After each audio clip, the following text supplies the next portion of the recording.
না, প্লেয়াররা ফিট আছে, যথেষ্ট ফিট আছে। মাত্র আমাদের সিজন চলছে, সো প্লেয়াররা ফিট আছে।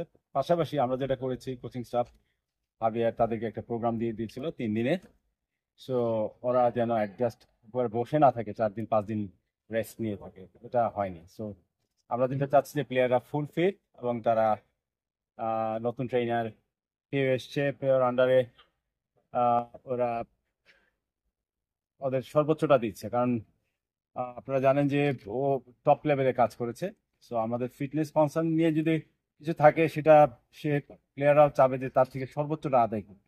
মানে আমরা একেবারে ফিট একটা টিম ইন্ডিয়ার সাথে যাবো, এটাই একেবারেই পজিটিভ। কারণ আমার কাছে মনে হচ্ছে যে প্লেয়াররা অনেক মোটিভেটেড, কারণ ওরা জানে যে আসলে ইন্ডিয়ার সাথে আমাদের একটা যে সবসময় একটা ডুয়েল ফাইট হয়। একটা ইন্ডিয়ার সাথে আমাদের বরাবরই ইন্ডিয়ার সাথে আমাদের একটা হাড্ডাহাড্ডি লড়াই হয়, এবং সেটার জন্য আমার প্লেয়াররা জানে কার কার ডিউটিস কি। এবং সবাই দেখলাম মোটিভেটেড, কারণ ওরা জানে যে এই আমাদের এই টিমের সাথে আরো দুজন বাংলাদেশি বিদেশি হামজা এবং ফাহমিদুল যুগ হচ্ছে। সো ওদের সাথে ওদেরকে মানে কপ করতে হবে। সো ওরাও চাচ্ছে, যারা আছে কারেন্ট স্কোয়াডে, ওরা চাচ্ছে যে নিজেদের সেরাটা দিয়ে যারা আসতেছে তাদেরকে ওয়েলকাম করতে।